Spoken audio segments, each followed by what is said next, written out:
Nós saudamos a todos com a paz do Senhor Jesus. Nós estamos no programa A História do Cristianismo. Estão conosco aqui para participar da apresentação deste programa pastor Luiz Eugênio, secretário-geral do presbitério. Paz a todos. E o pastor Serlon, professor de História. A paz do Senhor Jesus aos irmãos.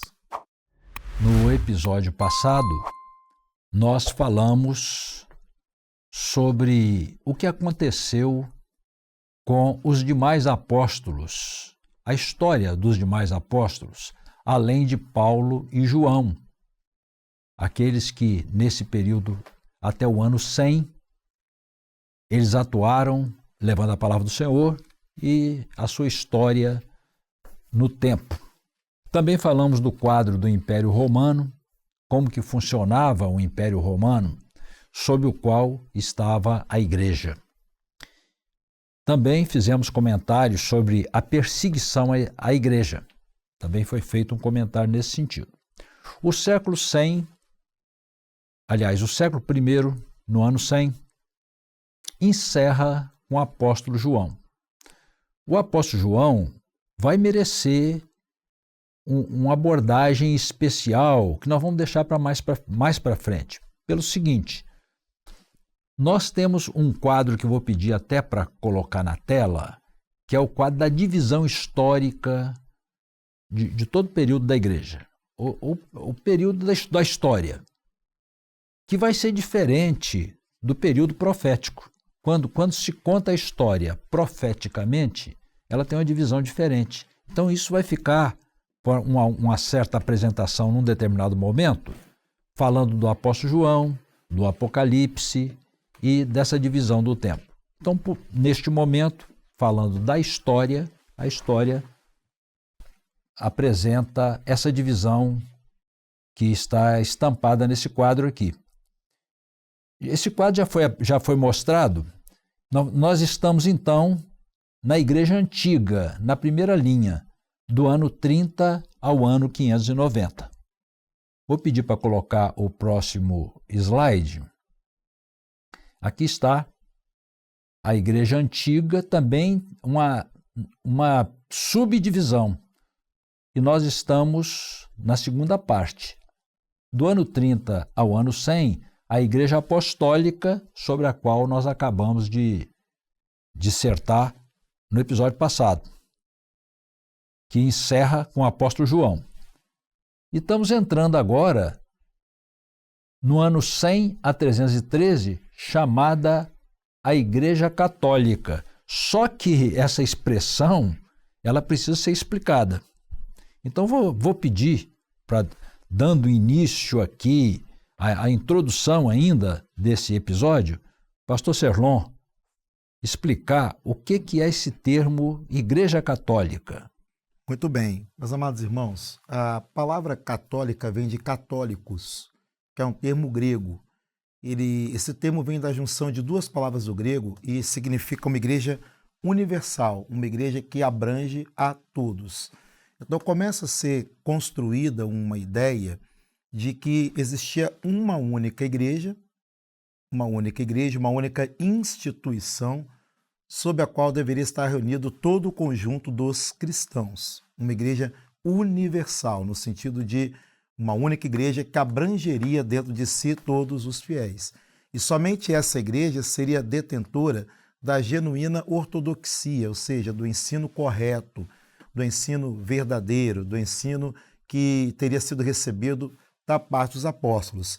Essa é uma construção, um conceito que vai sendo fortalecido e que mais adiante, com a institucionalização da igreja, vai dar origem à expressão Igreja Católica Apostólica Romana, né? Mais adiante.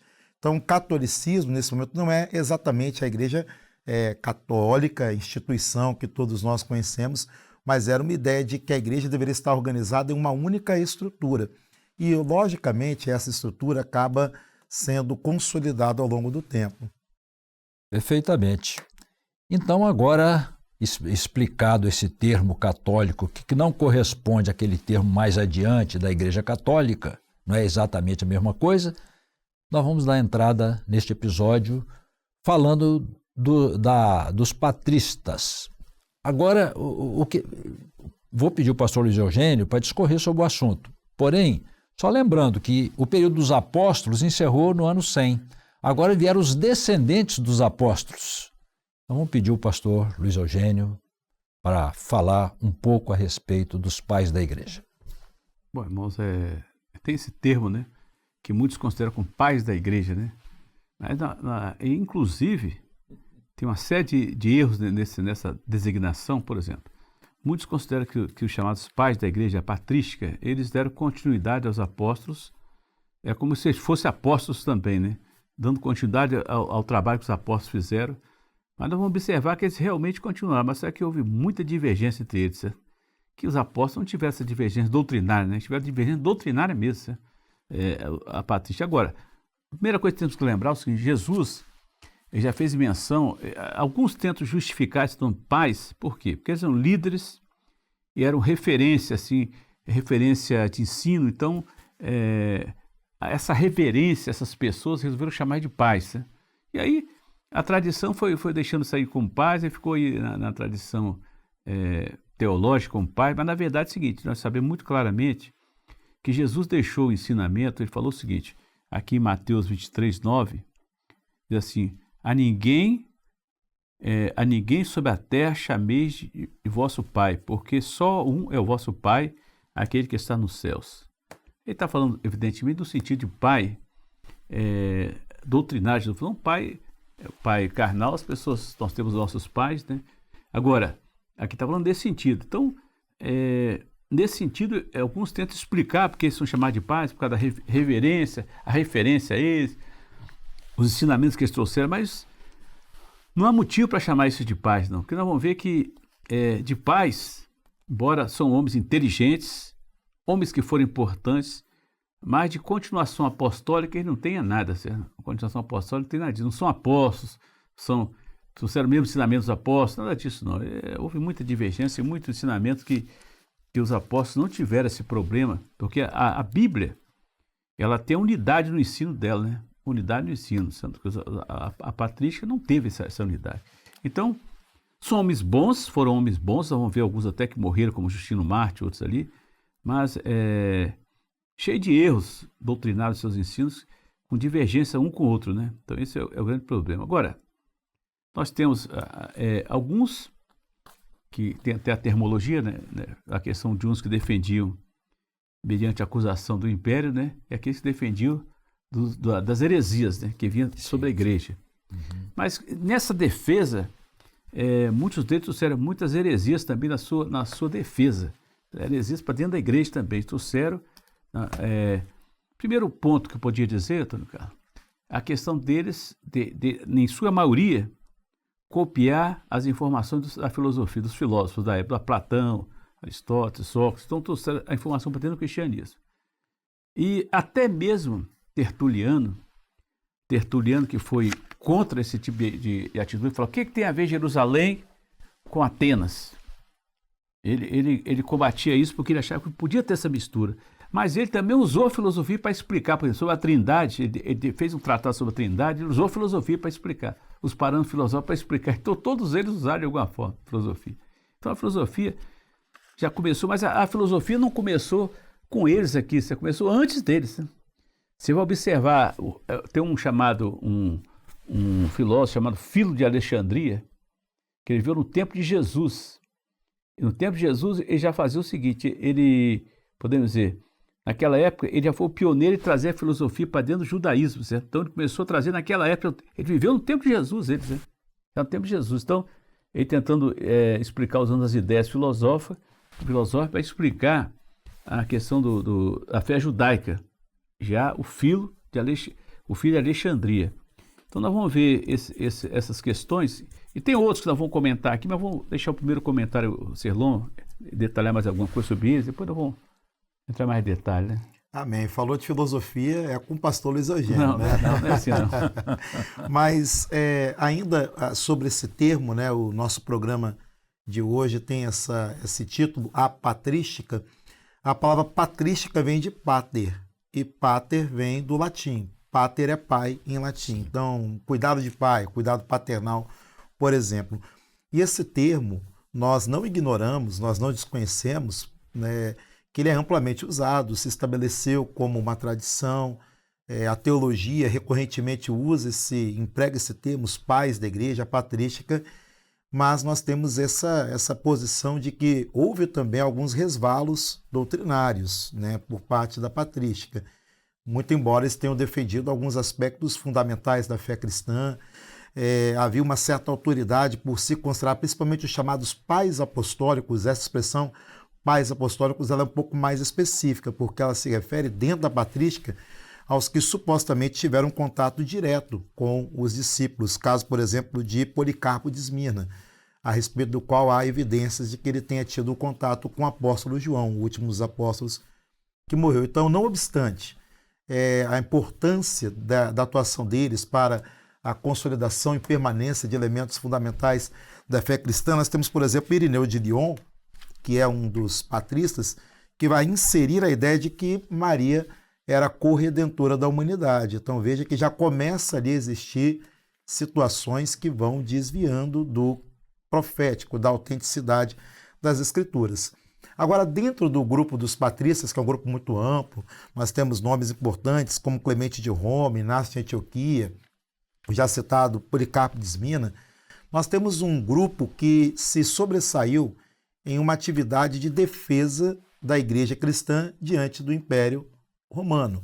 Como nós já falamos em vários momentos aqui, o Império Romano, por diversas razões, perseguiu os cristãos. Acusavam os cristãos de serem desleais ao governo, acusavam os cristãos de serem até mesmo ateus, por não adorarem aos Césares, por não terem culto a imagens. Os cristãos, tinham posições que ideologicamente colocavam em dificuldade fundamentos do Império Romano, como escravismo, militarismo, e eles eram perseguidos. E aí um grupo dos patristas começa a produzir obras, mandar cartas para autoridades, até mesmo para imperadores, para tentar convencer as autoridades romanas de que os cristãos não eram uma ameaça para o Estado, de que, pelo contrário, eles oravam para as autoridades, de que eles eram obedientes, eram pessoas de bem. Então esse grupo, dentro desse período patrístico, que produziu esse material, que produziu esses discursos de defesa ao cristianismo, são chamados de apologistas. A palavra apologia quer dizer discurso de defesa. Eu posso fazer apologia a qualquer convicção minha, política, ideológica, né? E inclusive tem uma palavra apologética, né? Quando você estuda elementos que fundamentam a defesa da posição da doutrina. Então tem esse grupo, os apologistas, discurso de defesa. Então se costuma dizer que eles enfrentavam os embates que vinham de fora para dentro da igreja. E, como o pastor Luiz Eugênio muito bem colocou, eles vão usar o discurso da filosofia. Caso, por exemplo, de Justino Marte, que antes de se converter ao cristianismo era estudioso da filosofia neoplatônica.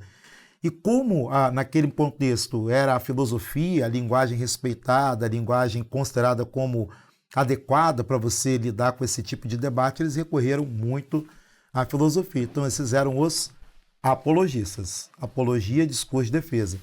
Mas muitos apologistas, além da atividade de defender a igreja face ao Império Romano, também se posicionaram nos embates que aconteciam dentro da igreja. Começam a surgir doutrinas que divergiam dos fundamentos mais importantes do cristianismo, como, por exemplo, a ideia de que Jesus Cristo não era Deus, de que ele havia sido criado por Deus, de que isso é um problema muito sério, vamos falar disso mais adiante, o arianismo. Então eles se levantam contra isso, se levantam contra outras questões internas dentro da igreja. Esses eram os polemistas.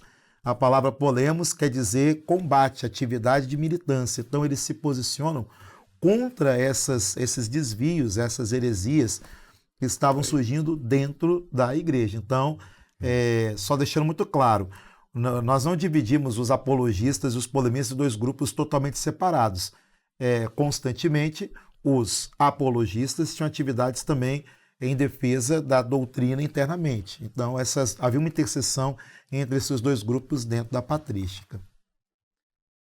Nós temos aqui, ele falou nesse aspecto, você vai observar o caso do Eusébio de Cesareia, ele abrigou alguma coisa do arianismo, porque ele também, o Eusébio, ele colocava que Jesus era uma mera criatura. Então ele já falhou aqui era um homem que escreveu alguma coisa sobre a história, mas falhou. Você vai ver a falha de Orígenes. Orígenes foi um dos causadores. Ele que praticamente criou a doutrina do purgatório. Sabe? Porque ele considerava o seguinte: Orígenes considerava que as pessoas, ou seja, ele tinha uma ideia de que o mundo tinha vários mundos. É um negócio até bem estranho que Orígenes tinha, um termo que usa hoje aí de encarnação, esse negócio. E Orígenes tinha uns pensamentos meio complicado. Você vê que são homens respeitados hoje em dia, mas ele tinha esse pensamento, trouxe esse pensamento que hoje o romanismo usa isso aí, né? Usa isso aí.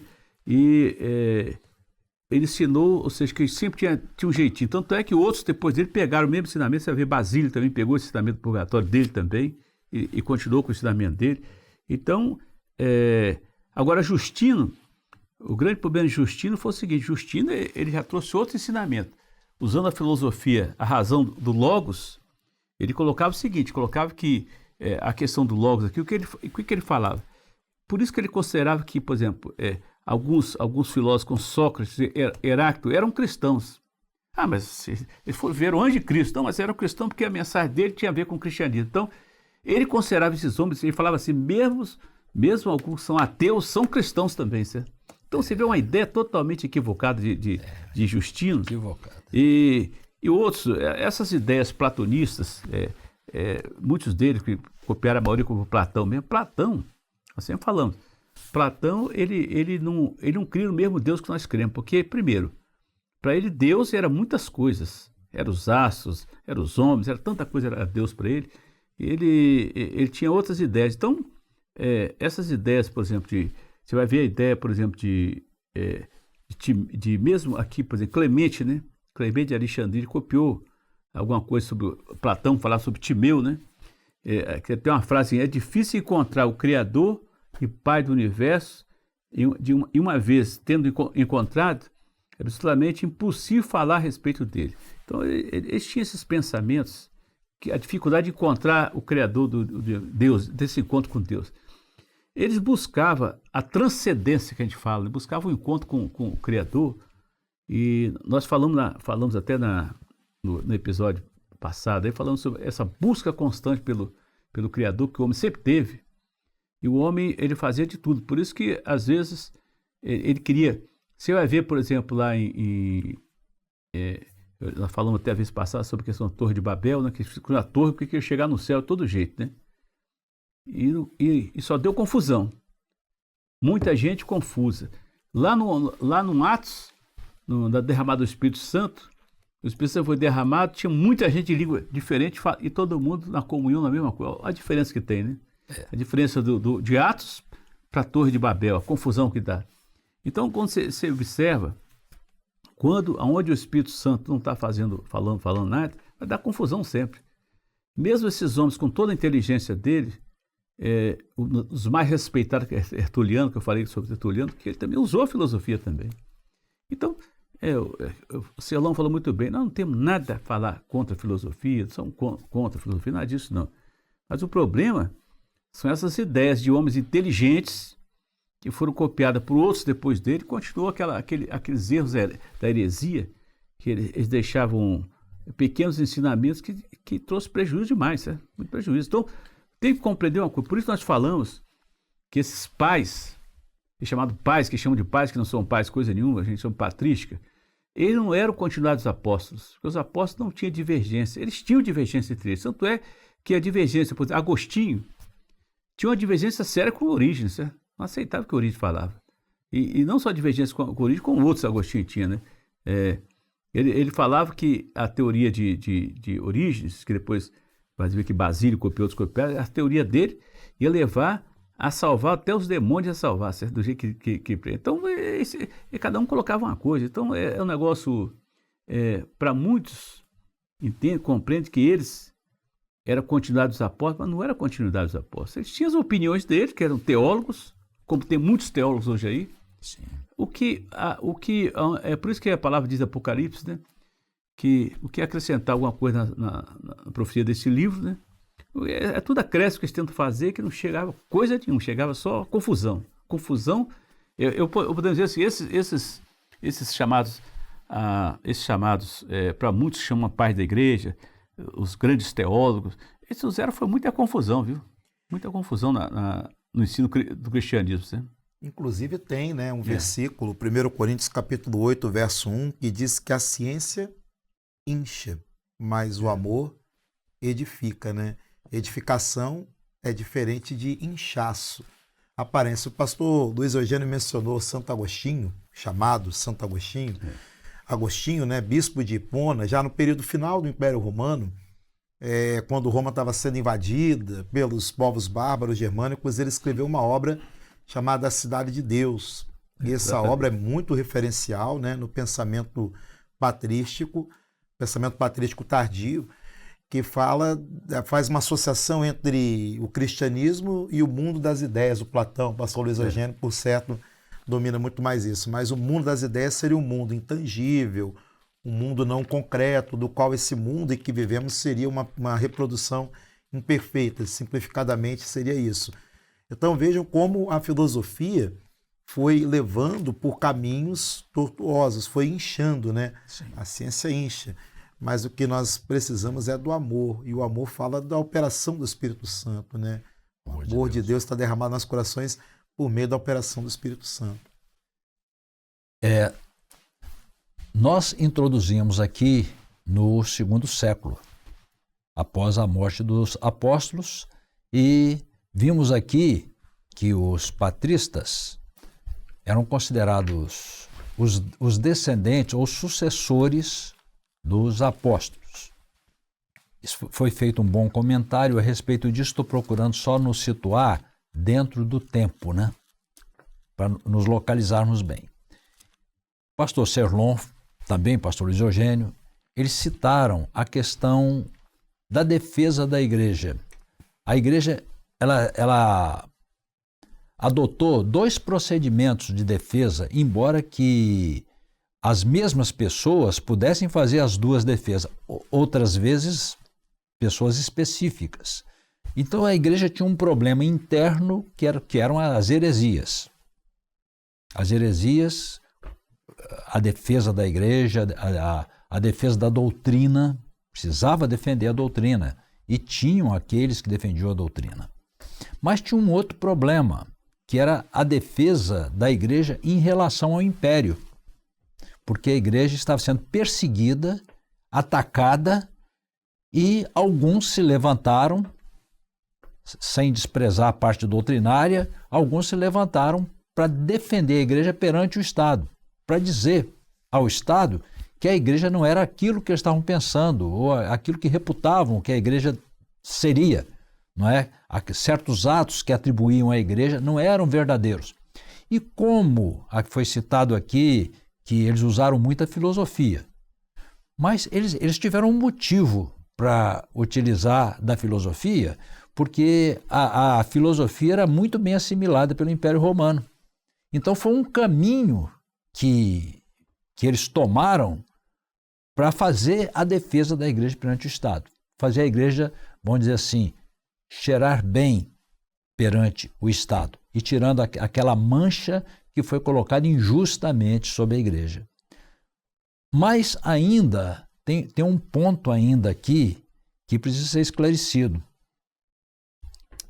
Falou-se aqui de muitos desvios dos pais da igreja, né? Dos chamados, né? Patristas, né? Chamados patristas. Alguns desvios, entrando até em heresias, extrapolando, não é, a doutrina. Mas a pergunta que fica, que pedimos aqui para responder, é a seguinte: como que a igreja teve o seu curso? Apesar dessas limitações, desses erros, foram eles mesmos que conduziram a igreja no caminho do Senhor? Como que isso aconteceu? Tem alguns, igual o Justino Mártir, que morreu, né? Morreu pela sua... Ele acreditar que o cristianismo é a verdadeira filosofia. Morreu. Eram homens notáveis. Você vê a história, mesmo de origem, que trouxe essa heresia, mas a história dele é notável. A história dele a história de como que ele viveu, como que ele sofreu tudo ali, ele enfrentou tudo. Então, o que nós vemos é o seguinte, o grande problema é que exatamente no tempo deles, podemos dizer, o cristianismo começou a perder o seu valor, porque misturou com tanta coisa que foi enfraquecendo. Hoje nós vemos a situação do cristianismo. Então, começando da raiz, de onde começou os problemas, começaram de lá. Um falando uma coisa, outro falando outra, né? E não seguindo o que o apóstolo Paulo falava bem assim, ó. Ele colocava o aspecto aqui, em 1 Coríntios 2,4, a minha palavra, a minha pregação não consiste em linguagem de pessoas de sabedoria, mas demonstração de espírito de poder. O negócio, a questão dessa patrística, eles trouxeram a sabedoria para dentro onde não era para trazer. Não aprenderam com Paulo, né? Sim. Paulo, com certeza, sabia mais do que todos eles aí, certo? Paulo tinha um conhecimento de línguas, de idioma, e ele estudou aos pés de Gamaliel. E Paulo não trouxe nada disso que ele queria trazer. Paulo usou, aprendi, ele falou aqui, ó, demonstração de espírito e poder. Demonstração de espírito e poder não tem nada a ver com filosofia, né? Então, bom, exatamente que é o problema deles. E aí, como que a igreja sobreviveu diante desses desafios? Sem dúvida, durante toda a sua história, não faltou a operação do Espírito Santo na vida da igreja. Desde que o Espírito Santo foi derramado, quando nós temos ali, né, aquela profecia no livro do profeta Isaías, e sobre ele repousará o Espírito do Senhor, e vai ali elencando, né, esses 7 aspectos da operação do Espírito Santo. Para cada momento houve uma ação do Espírito Santo, né? E não faltou na vida da igreja ali, porque esses debates eles ocorriam no nível intelectual que era acessível a uma minoria das pessoas que eram cristãs ou mesmo que não fossem cristãs naquela época, mas a grande maioria dos que entregavam o seu coração a Cristo era como resultado de uma experiência pessoal. Tanto é que até o século IV a maioria dos cristãos eram pessoas pobres, não eram pessoas ricas. Havia pessoas abastadas que se convertiam, mas o Espírito Santo continuava operando. É importante dizer que o cânon, né, os livros inspirados pelo Espírito Santo já estavam escritos, circulavam na igreja. Então, mesmo que com um ou outro, uma outra dificuldade, com alguma situação fora, a igreja caminhava porque o Espírito Santo estava operando na vida da igreja. E os chamados patristas, eles erram em alguns aspectos, mas em outros eles têm ali uma participação em manter algumas doutrinas fundamentais, como, por exemplo, a divindade de Cristo. Lá no Concílio de Nicéia isso vai ser definido.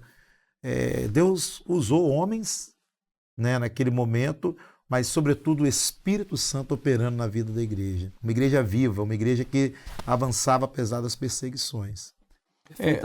Tem algumas ideias boas dele, né? Mas lembrando uma coisa seguinte, eu lembro aqui de Elias, né? Elias aqui quando diz o seguinte, Elias aqui em 1 Reis 19, 18 diz assim, também conservei em Israel 7.000, todos os joelhos que não se dobraram a Baal, e toda a boca que o não beijou. Ou seja, 7.000, Elias pensou que estava sozinho, né? Pensou. Às vezes você pensa que na história da igreja sempre teve os fiéis. O Senhor sempre levanta o remanescente fiel, né? Então você vai ter alguém que vai tentar desviar os ensinamentos, puxar para um lado, puxar para o outro, mas vai ter o remanescente fiel. Em toda a história, por isso que Jesus falou o seguinte, que a igreja, nem as portas do inferno se levantariam, nada vai destruir a igreja, vai continuar, vai ser o fiel. Se nós, o pastor Gideoti fala uma coisa muito certa, né, o Antônio, se nós, na obra, deixarmos de ser fiel, você vai levantar outro. Não vai faltar não, você tem um fiel.